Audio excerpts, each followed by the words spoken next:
Hey dears, ഇന്ത്യയിലെ 7ഓളം IISER സ്ഥാപനങ്ങളിലേക്കുള്ള admission തീരുമാനിക്കുന്ന IISER aptitude test July 3-ാം തീയതി നടക്കും. എക്സാമിന് രജിസ്റ്റർ ചെയ്യുവാൻ www.iseradmission.in എന്ന ഓൺലൈൻ പോർട്ടൽ വഴി ജൂൺ 15 വരെ അപേക്ഷിക്കാവുന്നതാണ്.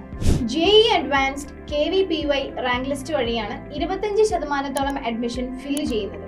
ബാക്കി 75% അഡ്മിഷൻ ഈ ഐസർ ആപ്റ്റിറ്റ്യൂഡ് ടെസ്റ്റ് വഴിയായിരിക്കും. JEE അഡ്വാൻസ്ഡ് KVPY കാൻഡിഡേറ്റ്സിനുള്ള അവസരം പിന്നീടായിരിക്കും ഉണ്ടാവുക. ഐസർ ഓഫർ ചെയ്യുന്ന 5-year BS MS dual degree പ്രോഗ്രാമിലേക്കും 4-year BS പ്രോഗ്രാമിലേക്കുമുള്ള അഡ്മിഷനാണ് ഇപ്പോൾ അപേക്ഷിക്കേണ്ടത്. 2021-22 വർഷത്തിൽ +2 പാസ്സായിട്ടുള്ള സയൻസ് സ്ട്രീമിൽ പഠിച്ച വിദ്യാർത്ഥികൾക്കാണ് അപേക്ഷിക്കാൻ യോഗ്യതയുള്ളത്. കെമിസ്ട്രി, ഫിസിക്സ്, മാത്സ് എന്നീ വിഷയങ്ങൾ പഠിച്ചിട്ടുണ്ടാവണം. ഓരോ വിഷയത്തിലും 60% മാർക്കെങ്കിലും ഉണ്ടായിരിക്കണം. റിസർവേഷൻ കാറ്റഗറിയിലുള്ള വിദ്യാർത്ഥികൾക്ക് മാർക്കിൽ കൺസെഷൻ ഉണ്ടായിരിക്കുന്നതാണ്. ഈ വർഷത്തെ ഐസർ എക്സാമിന് ഒരു പുതുമ കൂടിയുണ്ട്.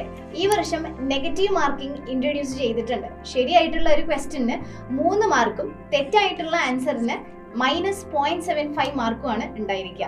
സോ ഐസറുകളിൽ അഡ്മിഷൻ ആഗ്രഹിക്കുന്ന വിദ്യാർത്ഥികൾ അവരുടെ ഓൺലൈൻ പോർട്ടൽ വഴി ഐസർ ആപ്റ്റിറ്റ്യൂഡ് ടെസ്റ്റിന് വേണ്ടി അപേക്ഷിക്കാൻ മറക്കരുത്.